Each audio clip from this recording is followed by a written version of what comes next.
Plant stem cells come from the new growth on the plant in the springtime. I'll discuss a wide variety of options, including their own tissue or using, fat. And one of the things that I love about plant stem cells is they don't differentiate whether somebody has something high or something low. They're going to be balancing and bringing coherence into the body.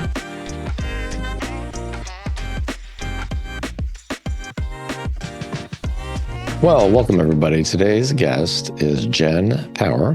Jenn is a passionate advocate for the healing power of nature. After experiencing a life-threatening health issue, she left a 29-year career as an executive in financial services and embarked on a journey of self-discovery, reconnecting with the inherent healing properties of plants. In 2019, she founded Nature Provides, an innovative plant stem cell company.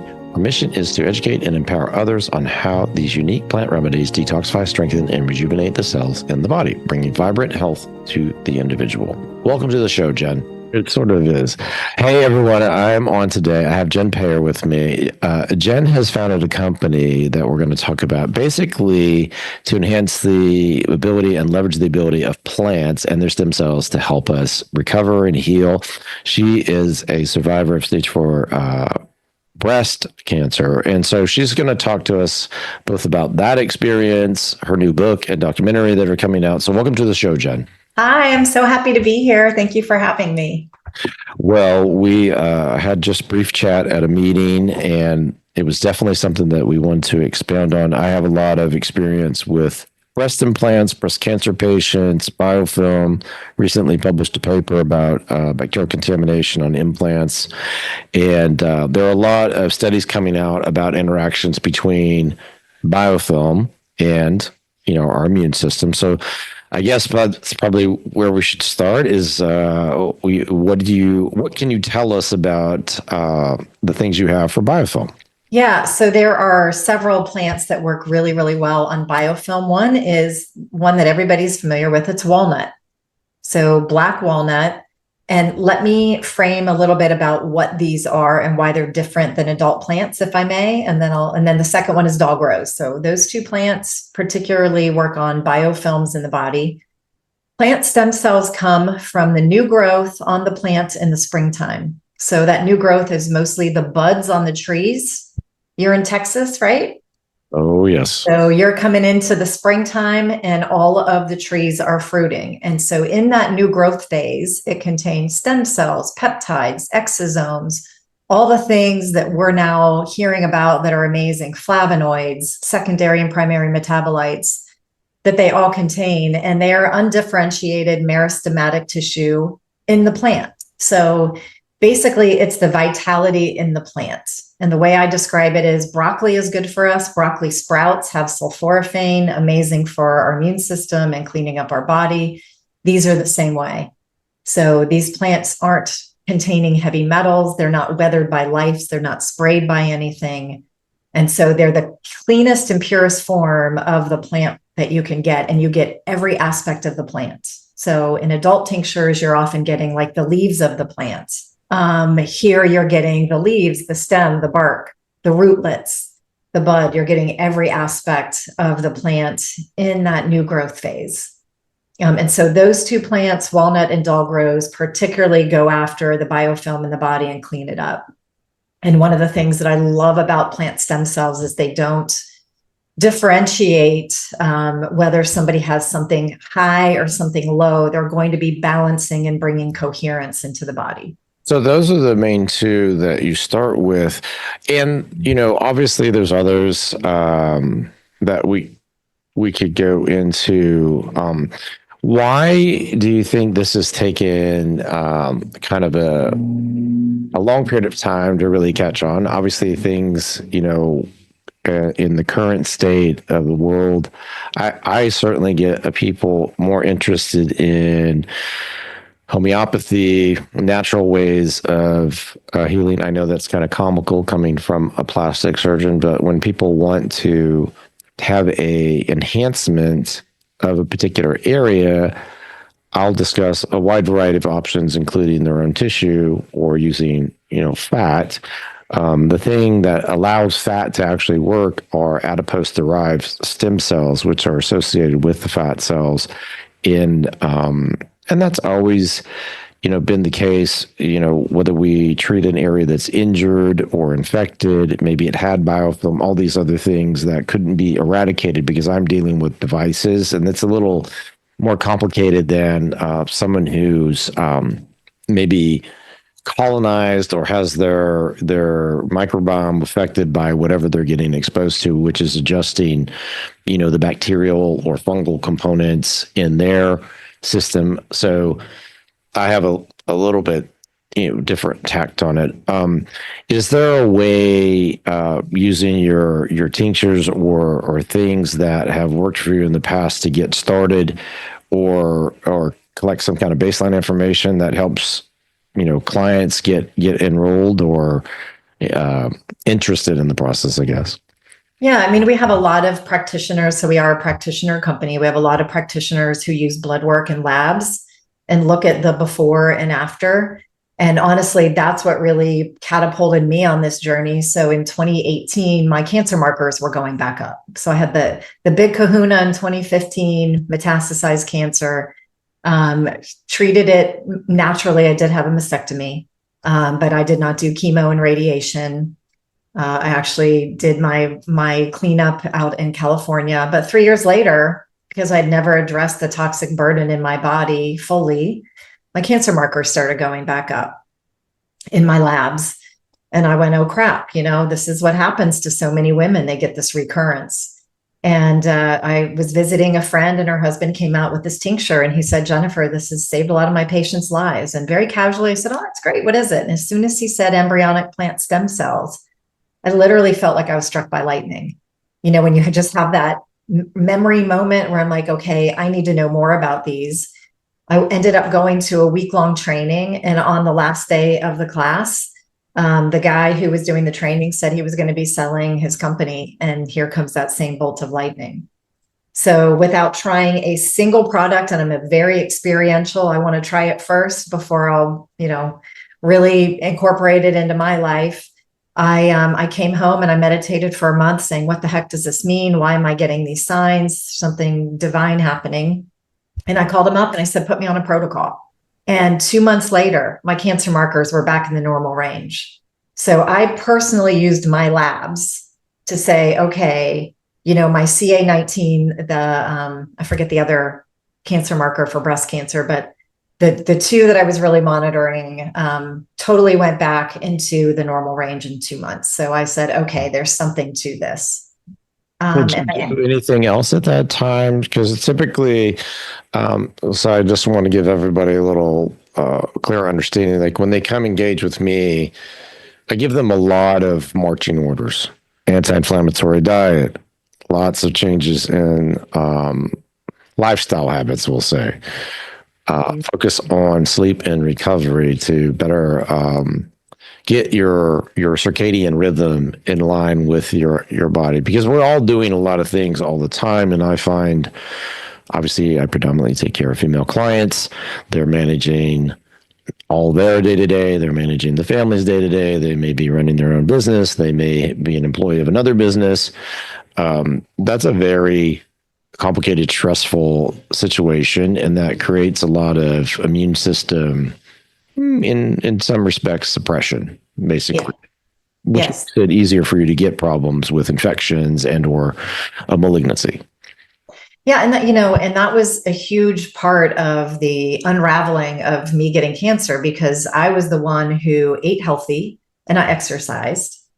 And when I got cancer, huge shock. I was in banking, was in financial services for 29 years. And, I was the one who would fly out to California land, go to the local health store, pick up all my food for the week, take it back to my hotel room.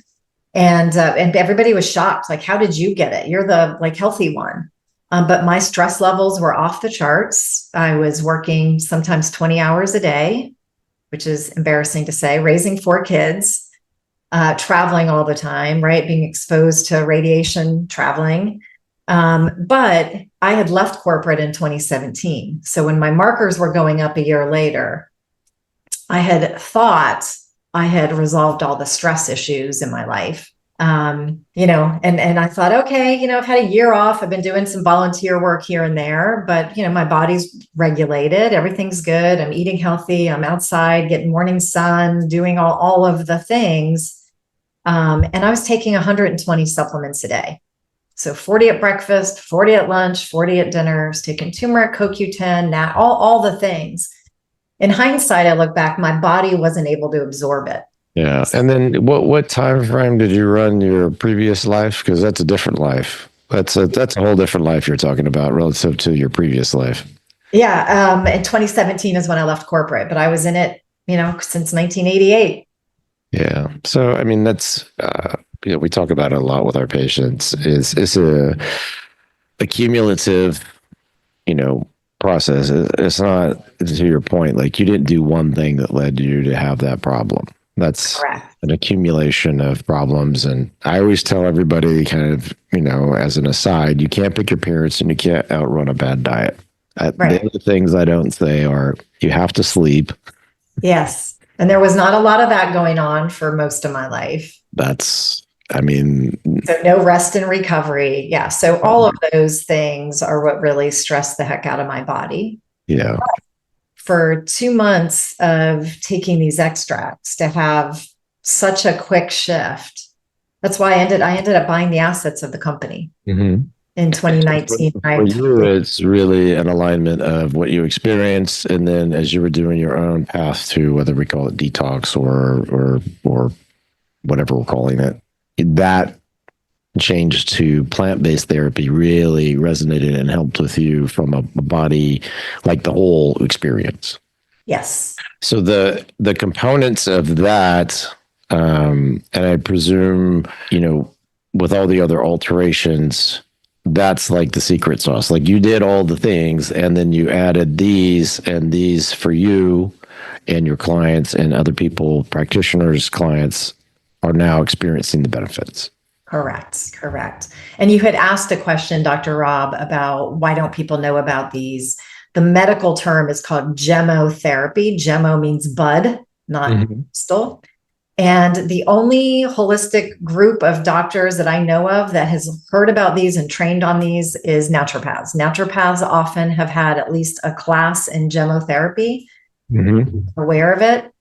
And that's about it. So that is a big part of my mission, is to get these out. They're well known in Europe. So they're actually in the European Pharmacopoeia in Europe. And there are 5 companies in the world that do this, and all of them are based in Europe. So I'm really the first one to want to bring these out to the US, kind of like mistletoe therapy, right? It's hard to find a practitioner in the US who does mistletoe therapy, but in Europe, you can find them, on every street corner. And do you think, so with the European, and I agree with you, there's a lot of things that we could improve and bring over. That's a whole separate, that's not an hour long, that's like a month long conversation. In terms of published materials, I found things about Robusta coffee, grapevine, argan tree, there's other ones that have been put in the literature, but it's really a very, very small amount that have been published about in scientific literature. And I usually always go to the default is there's no money to be made by a pharmaceutical company. And that's why there's nothing, written, because I hope most people understand this now, but many companies employ many investigators to then put forth research to then qualify, the product, so to speak. Yes. Yes. In the European based companies, is there just a really large menu and yours has got a smaller portion and you're growing it, or what's that? Yeah. So the companies are in Romania, Belgium, and Italy. Our plants all come from the Italian Alps, every single one of them. Okay. And what I've learned is about 97% of all herbal plants come from Italy, because they have the growing season to be able to grow these.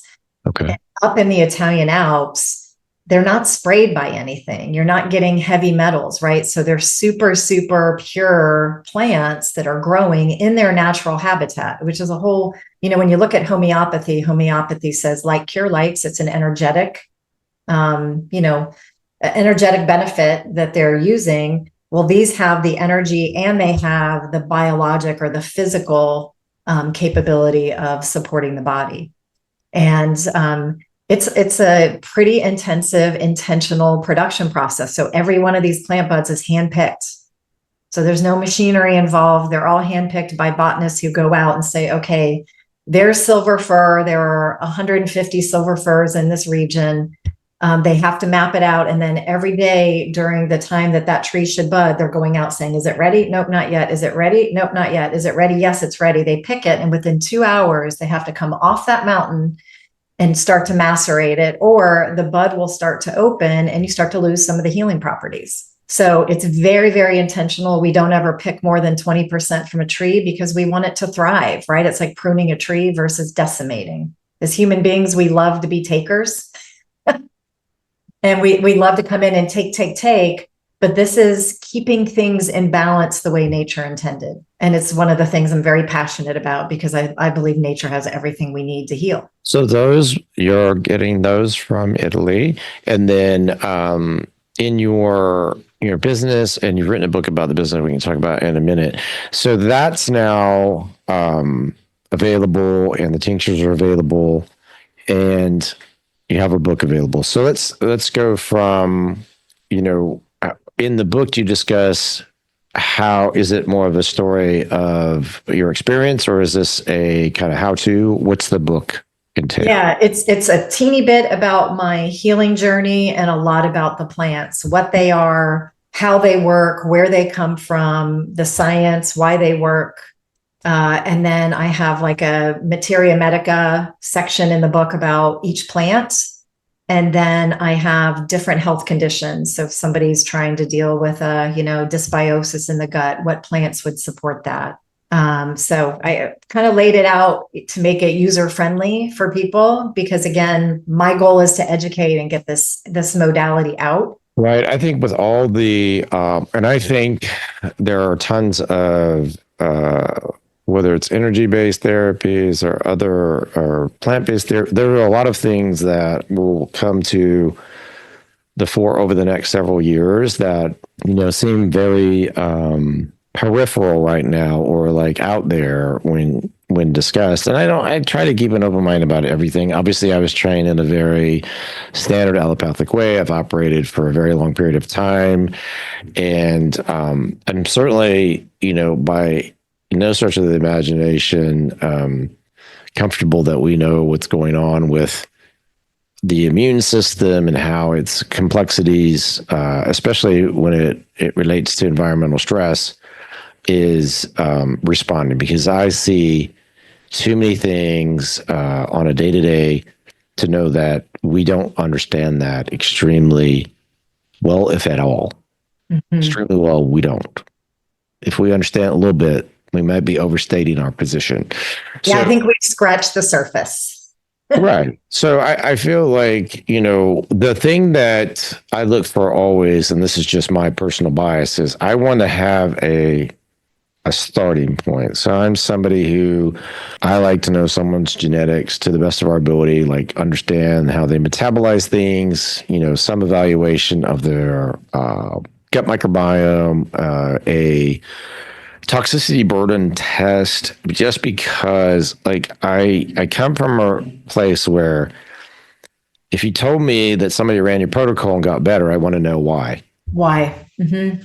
And if you don't have anything to start baseline, you just told me you did a clinical interview, like we'll just say your practitioner did a clinical interview, an assessment, and they said, yep, you sound like X and we're going to do Y for you. I get annoyed with that. Mm-hmm. Because one, so many things, like on a day-to-day basis, people are just assaulted with so many different things in their environments. So, I as much as I talk about not drinking out of plastic, people still show up to my clinic drinking out of a Fiji bottle or something they bought because they flew in, knowing damn well that I'm going to criticize someone for doing that. And I try to not be harsh about it, but I'm like, the bisphenols and the phthalates and everything that's in these affects a woman's endocrine system. So I can't impress people upon them enough. Like, your environmental stress dictates a lot of why you experience what you experience. And whether it's a plant therapy or a supplement therapy, whatever you're trying to do, to give it a fair assessment, you have to understand at a baseline at least some things about your and I say testing. Everybody hates that word probably, but you have to understand what's going on. And Right. and I'm not averse to any kind of objective testing. There are some very subjective things that have a little difficulty with. So I'm kind of stuck in my traditional mindset of, I want to see something, that, if someone has a phthalate level, I want to see it go down. Right. You want the science. Yeah. Then I feel better. Totally agree. And, one of the things that I wrote about in the book is these work on the microRNA and the DNA mutations that we have in the body. So I have a practitioner out in Minnesota who came to me a couple of years ago, and he said, Jen, I believe that these are cleaning up gene mutations in the body. And he said, I see a lot of MTHFR, I see a lot of the COMT genes, I see a lot of these issues. Would you be willing to fund a study so that we can see what's happening before and after? And so I did. So for 10 patients, we did a full gene panel through New Amsterdam Genomics, wanted to see what was going on genetically. We gave them one tincture, didn't change anything else. And then we did a full genetic panel after. And these gene mutations were coming out of their profiles. So, imagine what that potential impossibility is. And then me going, okay, because I am a scientist at heart. I was left brain most of my education and career is, okay, how do we test this beyond 10 people? 10 people is not a good sample. We need thousands of people. Yeah. Right. So trying to find a university or a company willing to fund that study, right? Again, there's no money in plant stem cells. You can't patent it. So, that's been something that's been on my list since Dr. Dan and I did that. So you're right. There's so much more, but I do look at, I have a small clinic here in North Carolina, and I do look at blood tests. I do look at GI maps. I do look at these things to see what is shifting in the body as a result of working with these plant stem cell extracts. And so far, the data that I've collected has been pretty phenomenal, and the practitioners that we work with. Yeah, we do a lot of genetic testing, and with my patients who have problems with breast implant illness, certainly I see a lot of methylation issues. I myself have MTHFR. And certainly genes can be turned off and on by epigenetics. So I presume what the practitioner is concerned about is the behavior of the gene, because you either have the gene or you don't have the gene. So I have the gene, it's just the behavior of the gene. Can we we'll say make it behave? Yes. So the environmental factors, much like we were talking about before, these are, epigenetic changes are due to, I hate to say generically environmental stress, but that is, more and more certainly what your practitioners see. It's what I see. It's what I seemingly talk about till I'm blue in the face and wrote a book about. But in the practical sense, so if we're thinking of that's another lever to pull in addition to the things we talked about before, which are trying to modify your lifestyle in a way that makes sense for you. Like I try to meet everybody where they are. Like and not to get off on, this is very tangential, but my entire career I always said the hardest thing to change is someone's behavior. Mm-hmm. And now we have drugs that do it. I don't think, folks don't really understand GLP or GLP-1 agonists, but they change behavior. And there's never been a drug like that in my lifetime. And I'm not talking about a mood stabilizing drug. This is very different. This is a drug that basically tells you not to, oh, Rob, you don't need to have another shot of tequila or another, bag of chips. Like, Right. you need to go do that. It's going to cost, I think one of our groups said $1 trillion to the economy because, and I fully believe this because I was at a Starbucks on, I guess it was Sunday. I was getting something for my wife from a store, and the store hadn't opened. So I was like, I got to get a coffee. And then I'm like, I go in there and I'm like, Starbucks, really, I don't like their coffee. But I asked the little gal at the counter, I was like, all right, I want the strongest drip coffee you have. And she got me a black coffee because I don't put a bunch of junk in my coffee. And the place was empty, Jen. It was empty. Wow. So if that isn't the biggest indictment on behavior I've ever seen. And when's the last time 5 years ago you could roll into a Starbucks and find a seat 10 a.m. on a Sunday anywhere in the world and it not be busy, not be a line to go talk to and then wait. And that is reality now. And it's not a joke. Like fast food. Yep. Binging at night, you got you've been out all night doing whatever, and you're going to go buy the fast food place. Nope, it's not going to happen. Right. Stuff is very, very much going to change over. It already has changed, but it was funny today. I saw something where it said the FDA said that compounding pharmacies can no longer compound semaglutide, which is what's in Ozempic, because there was a shortage and blah, blah, blah. You know what that's about. Right. Yeah, that's about money. So, money. It's all about the money. Exactly. But, and in a way, why do you think they're doing that? Because I'm sure, think of all the business that now has been lost. If you think about it overall, by them being able to distribute more of that drug, what it's done economically to all these other businesses. And I always say this, and I know it's bad, but I say if they knew what that drug would actually do, they would have never released it that way. Right. Because it has so many other ramifications. It just is. Drug companies are not altruistic. No. It just cracks me up. Like, those, and I have people who want fat transfers and they're on this drug and they're like microdosing it and all. And I was like, look, okay, you can't want a fat transfer and then take a drug that makes it so you're fat, your metabolism is different.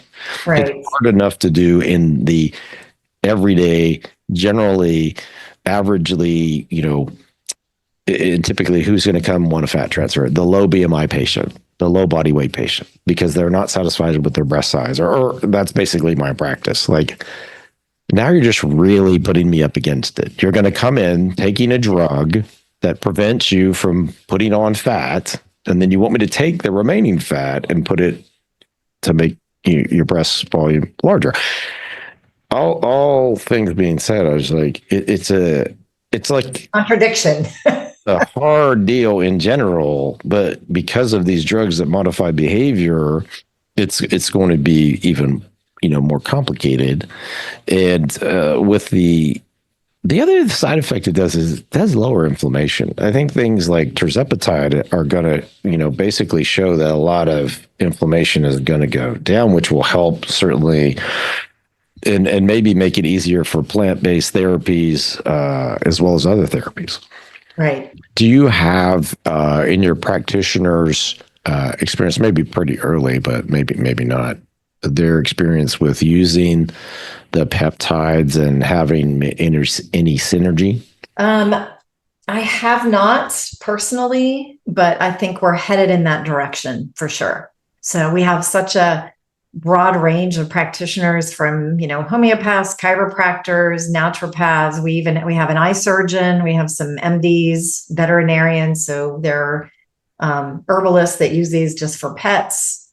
They're pretty open to using them, and they see the impact with their patients. And so they continue to work with these. So we have pretty much the gamut. And I think that the practitioners who are really going deep into the peptide world, for sure our scientific director, Dr. Canillo in Italy, uses them, but I think it'll get more prevalent. So you mentioned that you have, and I totally missed that before. So you have it for patients, and then you have it for pets? Correct. It's a whole separate line, or the same? All the same. Okay. All the same. Well, now that's going to even be more exciting. My wife will want to know about that. We have a desperately old pug, and he is he would do well with some stem cell therapy. That would be great. Yeah, dogs are much easier. They'll drink it in their water. You can put a few drops in their water depending on their size. Cats, the minute cats have such a strong sense of smell that for my cat, I'll actually put it in her ear flap, not in the canal, but in the flap of her ear. And one drop in the flap of her ear, she has had the zoomies, if you know anything about cats. Yeah. All of a sudden take this, speedster, hit the wall, hurt her knee. I took her to our holistic vet. He said, it's going to take about 3 months to heal.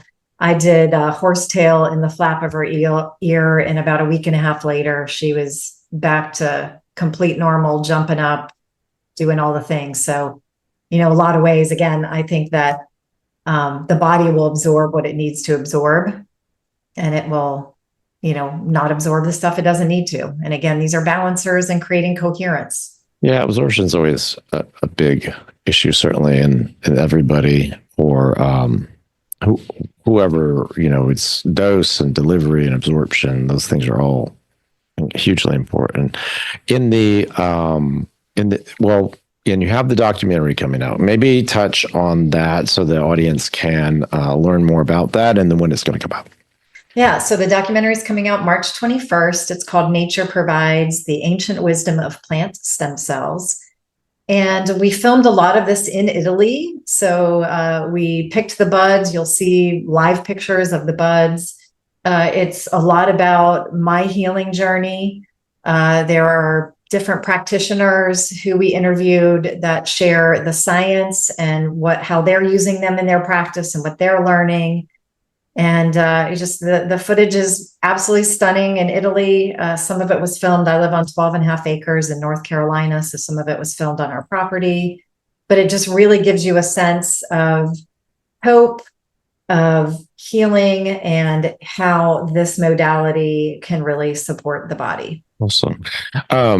So in terms of everybody getting an option to learn more, what are the best? We'll have all this in the show notes too, but I'm going to have Jenn give us the best ways to gather information, learn more about this, and when everything's going to be distributed in terms of assets.